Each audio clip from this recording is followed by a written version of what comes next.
आप देख रहे हैं के मास न्यूज, हर समय आपके साथ। नमस्कार, आप देख रहे हैं के मास न्यूज। मैं हूं राम सुंदर। अपने क्षेत्र की टॉप खबरों को देखने के लिए डाउनलोड करें के मास न्यूज। आइए नजर डालते हैं इस खबर पर। नमस्कार, मी रणजित राजपूतचे आंबोरा खुर्द या ग्रामपंचायतचा पंचक्रोशीतला एक नागरिक। दरवर्षीप्रमाणे आमच्या इथे आंबोरा खुर्दमध्ये नवीन वर्षाच्या सुरुवातीलाच 1 जानेवारीला सनातन भागवत धर्माचा कार्यक्रम परंपरेनुसार चालू असते आणि ही परंपरा चालू असल्यामुळे आमच्या गावातील तरुण पिढी तसेच बालसंस्कार खूप योग्यरित्या घडतात। दरवर्षीप्रमाणे यावर्षीसुद्धा नाविन्यपूर्ण काही कार्यक्रम आयोजित करण्यात आले होते। सकाळी 5 वाजतापासून ते 9 वाजतापर्यंत हरिपाठाचे कार्यक्रम, त्याच्यामुळे योग्य ते संस्कार, सुसंस्कृत संस्कार खूप योग्यरित्या घडतात आणि नवीन तरुण पिढी वाईट व्यसनांच्या आहारी न जाता एका सुसंगत चालनेला लागते। त्याच्यामुळे असे कार्यक्रम होणे खूप आवश्यक आहे। 8 तारखेला आपला काल्याचा कार्यक्रम झालेला आहे, त्यामुळे सर्व या 7 दिवसामध्ये जे हरिपाठाचे कार्यक्रम आणि जे रामधूनचे कार्यक्रम झाले आहेत त्यामध्ये। नमस्कार, मी सौरभ रामटेके। आज आंबोरा हा जागतिक दर्जाचा पर्यटन आणि त्या आंबोऱ्याच्या खुशीमध्ये, आंबोरा नगरीमध्ये आज नवीन वर्षापासनं 1 तारखेपासनं ह्या नवीन वर्षाच्या शुभारंभावरती आंबोरावासी हनुमान पंचकमिटी आंबोरा हे दरवर्षी गेल्या 25 ते 30 वर्षापासनं इथे हा एवढ्या मोठ्या प्रमाणामध्ये भागवत सप्ताह साजरा करत असतात। मी सर्व भागवत कमिटी, आपला पंचकमिटी यांना शुभेच्छा देतो की यांनी एवढ्या मोठ्या प्रमाणामध्ये आंबोरा नगरीमध्ये सुरुवातीपासून कार्यक्रम आयोजित करत आले।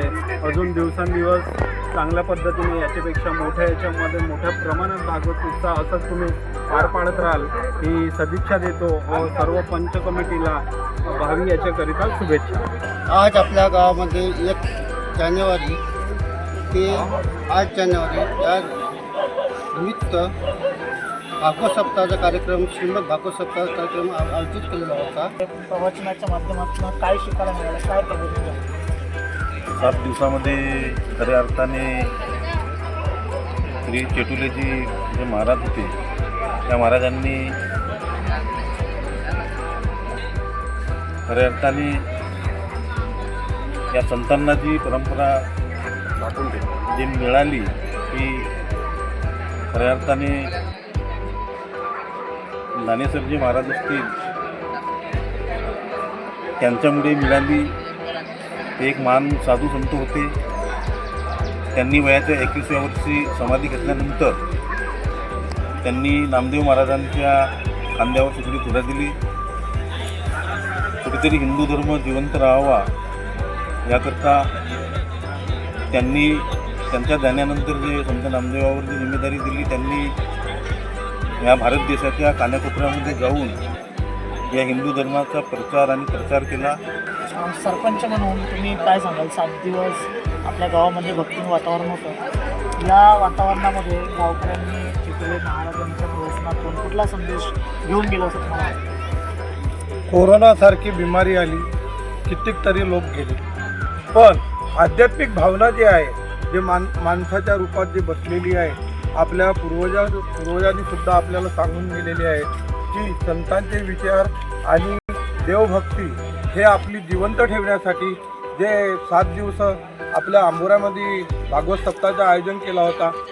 या आंबोरा हे तसंही म्हणजे एक विवेक सिंधू नावाचा ग्रंथसुद्धा या ठिकाणी लिहिला गेला। मराठीचा एक आद्यग्रंथ, त्या दृष्टीनं ही एक धार्मिक भूमी आहे आणि बुद्धांचंही या ठिकाणी स्तूप आहे आणि अशा एकंदरीत सर्व धर्म समभाव एक धार्मिक स्थळ पर्यटनाच्या दृष्टीने शासन विकसित करत आहे आणि त्याचा लाभ या विभागातील बेरोजगारी असो की एकंदरीत रोजगार मिटवण्यासाठी सातत्यानं होतो आहे। परंतु मधल्या काळामध्ये या ठिकाणी एक नवीन महाराष्ट्रात नव्हे असा पूल निर्माण झाला। भंडारा आणि नागपूर जिल्ह्याचं दोघांचंही नियोजन त्या ठिकाणी होत आहे, परंतु माझी शासनाला विनंती आहे मधल्या काळामध्ये पुलानंतरचा तो पहिला ते नवरगाव रोड आहे अजूनही पूर्ण व्हायचा आहे आणि भंडारा आमच्या दृष्टीनं मेडिकल आणि एज्युकेशनच्या फॅसिलिटी दृष्टीने महत्त्वाचं आहे. त्यामुळं माझी या मीडियामार्फत एक विनंती आहे की ते जे काम काही रेंगाळलेलं आहे तीव्र गतीने व्हावं आणि आम्हाला सर्व सवलती त्या भंडारा जिल्ह्यातल्या मिळाव्या ही अपेक्षा व्यक्त करतो. आणि शासनाने या जो धार्मिक स्थळाचा विकत सुधारणा संदर्भाला जे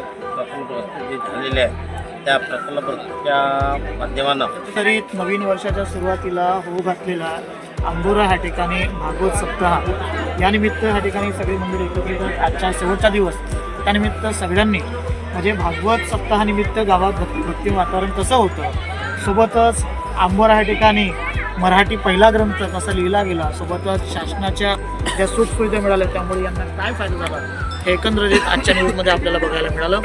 मी कॅमेरामॅन अनंत भोईसोबत स्वप्नील बहुतेक केमास न्यूज हर समय आपके साथ.